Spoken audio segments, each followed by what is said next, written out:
Order order order senators, welcome to your kingdom. Lastly আমি একটা video বানিয়েছিলাম the diary of West Bengal, এবং ভিডিওটা দেখার পর অনেকেই আমাকে কমেন্ট করেছে যে স্টোরিটার অ্যাকচুয়ালি আমরা অনেক কিছু বুঝতে পারছি না বা অনেকটা কনসেপ্ট ক্লিয়ার হয়নি। তো প্রথম কথা তাদের জন্য বলে রাখি, আপনারা লিঙ্কের থ্রু উইকিপিডিয়ায় চলে যান। আগের দিন যা যা বলেছিলাম সমস্ত মশলা ওখানে পেয়ে যাবেন আপনারা। এইবার আজকের এই ভিডিওটা যেহেতু আমি বলেছিলাম যে আমি রিভিউটা কমপ্লিটলি দেব, সুতরাং গুড নিউজ হচ্ছে মুভিটা আমি দেখে ফেলেছি। তো আজকে আমরা মুভিটার রিভিউ দেব, তাই আমি তোমাদের বলছি ভিডিওটা কমপ্লিটলি দেখবে। ভাট না বকে চলুন শুরু করি মুভিটার মধ্যে অ্যাকচুয়ালি কি আছে। গল্পটা শুরু হয় বাংলাদেশে, যখন শয়ে শয়ে হিন্দু পরিবারদের মেরে ফেলা হচ্ছিল এবং তাদের মেয়েদের তুলে নেওয়া হচ্ছিল। ঘটনাক্রমে আমরা দেখতে পাবো সুহাসিনী এবং বেশ কিছু মেয়েরা যারা নিজেদের লুকিয়ে রেখেছিল সেই নরপিশাচের হাত থেকে। তারা প্রত্যেকেই একটা এজেন্টের সঙ্গে যুক্ত ছিল, যে এজেন্টের হাতে তারা তাদের সমস্ত টাকা পয়সা তুলে দেয় এবং সেই এজেন্ট তাদের সূচনা করে তারা ইন্ডিয়া যাচ্ছে। সুহাসিনী এবং বাকি সদস্যরা প্রত্যেকেই জঙ্গলের পথ দিয়ে নদীর কাছে এসে পৌঁছায়। এজেন্টটি তাদেরকে একদল সংগঠনের কাছে পৌঁছে তারা তাদেরকে জানায় তোমাদের সুন্দরবনের পথ দিয়ে ইন্ডিয়াতে প্রবেশ করতে হবে। হঠাৎ তাদের মধ্যে একটি জন্তু রহমত, সে তাদের মধ্যে একটি মেয়েকে তুলে নিয়ে চলে যায় এবং বলে আমি তাকে নিজের বেগম বানাবো। এরপর কাট টু নেক্সট সিন, আমরা দেখতে পাই সুহাসিনী এবং বাকি হিন্দু দলের লোকেরা একটি জঙ্গলের পথ দিয়ে হেঁটে যাচ্ছে। সেখানে একদল জঙ্গির সঙ্গে তারা আলাপ আলোচনা করে। জঙ্গিরা তাদেরকে জানায় আপনারা এখানে সম্পূর্ণ সুরক্ষিত, আর এটা ইন্ডিয়ার মাটি, কিন্তু এখানকার যে সরকার তাকে কিন্তু ভুললে চলবে না এবং ভোট আসলে কিন্তু তাদের ঋণ শোধ করতে হবে। সেই মুহূর্তে সেই জঙ্গি দলের নেতা গাজী খানের ওপর সুহাসিনীর দলের একটি মহিলা হামলা করে। আসলে গতকালকে যে মেয়েটিকে তুলে নেওয়া হয়েছিল সেই মেয়ে হচ্ছে তারই মা। সুহাসিনী গাজী খানের পায়ে পড়ে যায় এবং বলে তাকে ছেড়ে দিতে, সেই জন্য সেই মহিলাটিকে ছেড়ে দেওয়া হয়। কিন্তু রাতের বেলায় সেই মহিলাটির সঙ্গে একে একে গাজী খানের লোকেরা নোংরামি করে এবং প্রত্যেকেই মজা নেয়। এর পরের দিন সকালবেলা প্রত্যেকের জন্য আধার কার্ড এবং প্যান কার্ড তৈরি করা হচ্ছিল। স্নেহা নামের একটি মেয়ে সামনে আসে এবং নিজে বলে আমি নিজের ধর্ম পরিবর্তন করতে চাই, তার কারণ আমি বাঁচতে চাই। সেই রাতেই গাজী খানের সঙ্গে তার বিয়ে ঠিক হয় এবং তারা নিকাহ করে। সেখানে একটা উল্লাসের মাহল ছিল। সেই মাহলে একটি ছোট্ট বাচ্চা ছেলে সুহাসিনীর কাছে আসে। সুহাসিনী সেই ছোট্ট বাচ্চাটিকে নিয়ে নিজের কাঁধে করে রওনা দেয় সামনের রাস্তার দিকে, জঙ্গলের মধ্যে অন্ধকারে। সেই বাচ্চাটি ছিল সেই মহিলাটিরই ছেলে। সে জানতো না তার মা মারা গিয়েছে। কিছুটা যেতেই বাচ্চাটির জল তেষ্টা পেয়েছিল এবং সুহাসিনী তার জন্য জল নিয়ে আসে, কিন্তু ফেরার পথে সে দেখতে পায় একটি বন্দুকের গুলি করে সেই বাচ্চাটিকে তৎক্ষণাৎ মেরে ফেলা হয়।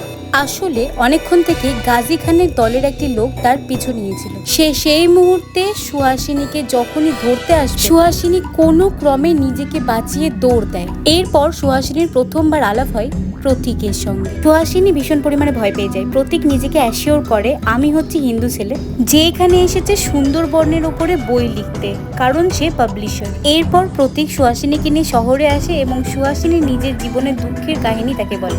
প্রতীক সুহাসিনীকে নিজের গ্রামের বাড়ি মুর্শিদাবাদে নিয়ে যায় এবং সেখানে গিয়ে রোজা নামের একটি কাজের মেয়ে সুহাসিনীকে ঘরের ভিতরে নিয়ে যায়। সন্ধেবেলায় প্রতীক সুহাসিনীকে বলে আমার পরিবার এখানেই মারা গিয়েছে এবং সেই জন্যই আমি দিল্লিতে চলে যেতে চাইছি। সুহাসিনী এটা শোনার পর বলে আমিও তোমার সঙ্গে দিল্লি যেতে চাই। তখন প্রতীক তাকে বলে তোমার তো এখানে সিটিজেনশিপ নেই, সেই জন্য 1 মাস সময় লাগবে। সুহাসিনী তাকে বলে ভারত সরকার তো বিদেশি মাইনরিটিদের জন্য একটি আইন পাস করেছে, কিন্তু তখনই প্রতীক বলে কিন্তু সেই আইন বাংলার রাজ্য সরকার এখানে লাগু করেননি। সেই রাতেই প্রতীক একটি দরগায় যায়, সেখানে গিয়ে ভাইজান ডাক দেয় এবং সেখান থেকে একটি মানুষ বেরিয়ে আসে যার নাম হচ্ছে মামুদ।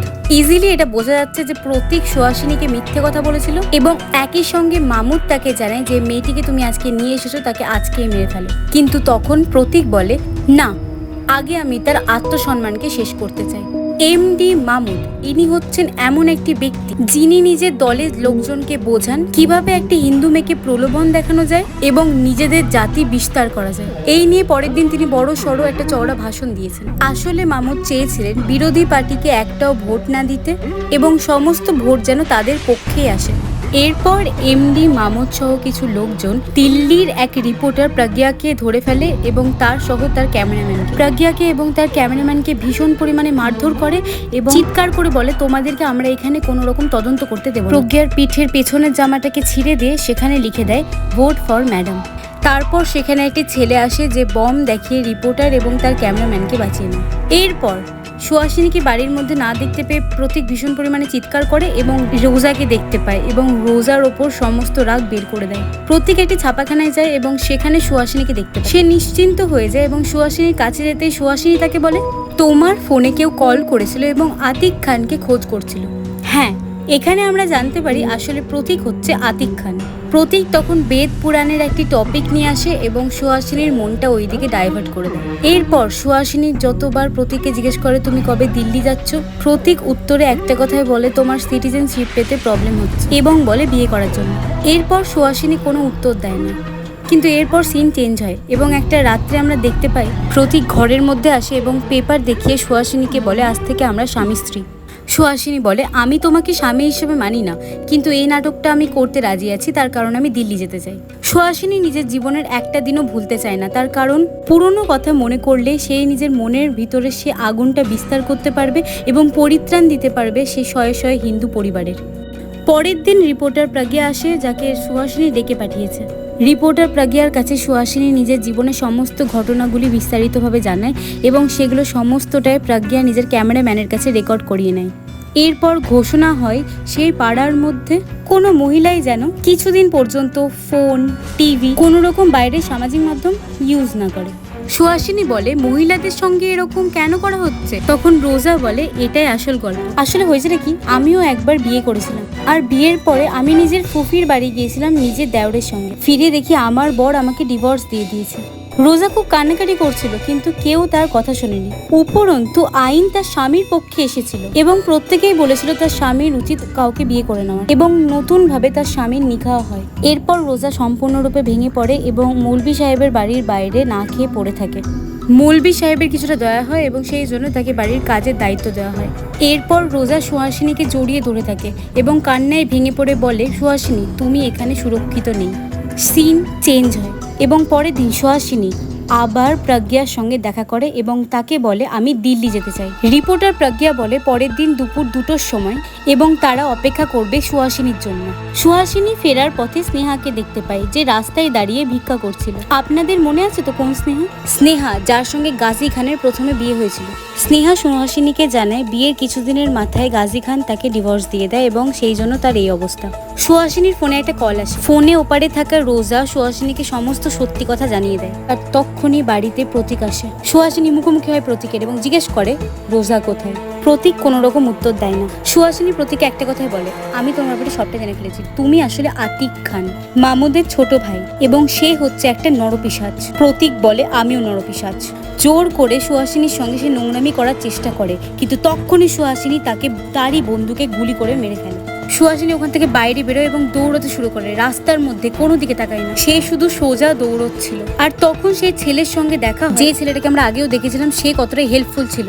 ছেলেটি সুহাসিনীকে চিনতে পারে এবং বলে চলো আমি তোমাকে স্টেশন অবধি ছেড়ে আসছি। আর তখনই মামুদের লোকজনেরা চলে আসে এবং রাস্তার মধ্যে ছেলেটিকে মেরে ফেলে। রিপোর্টার প্রজ্ঞা বারবার সুহাসিনীকে ফোন করছিলেন কিন্তু তাতে আর হবে কি, ততক্ষণে সুহাসিনীকে তুলে নিয়ে চলে গেছিল সেই দুষ্টু জানোয়ার লোকগুলো। রিপোর্টার প্রজ্ঞা গোটা দেশের সামনে রেখেছিলেন সুহাসিনীর সঙ্গে ঘটে যাওয়া মর্মান্তিক দৃশ্যগুলো। আর এইদিকে সুহাসিনী পায়ের কাছে পড়েছিল এমডি মামুদের লোকজনেরা সুহাসিনীকে ভীষণভাবে মারধর করে এবং তখন এমডি মামুদ তাকে বলে, শোন তোকে আমি বিয়ে করব এবং বিয়ে করে নিজের ভাইয়ের মৃত্যুর প্রতিশোধ নেব। এরপর নিকাহর একটা মাহল তৈরি হয়। কিন্তু নিকাহ নামার সময় সুহাসিনীকে জিজ্ঞেস করা হয় এবং সুহাসিনী সম্মতি না দিয়ে বলে হর হর মহাদেব এবং তখনই এমডি মামুদের একটি লোক তার গলা কেটে ফেলে। আর এইভাবেই সিনেমাটির সমাপ্তি হয়।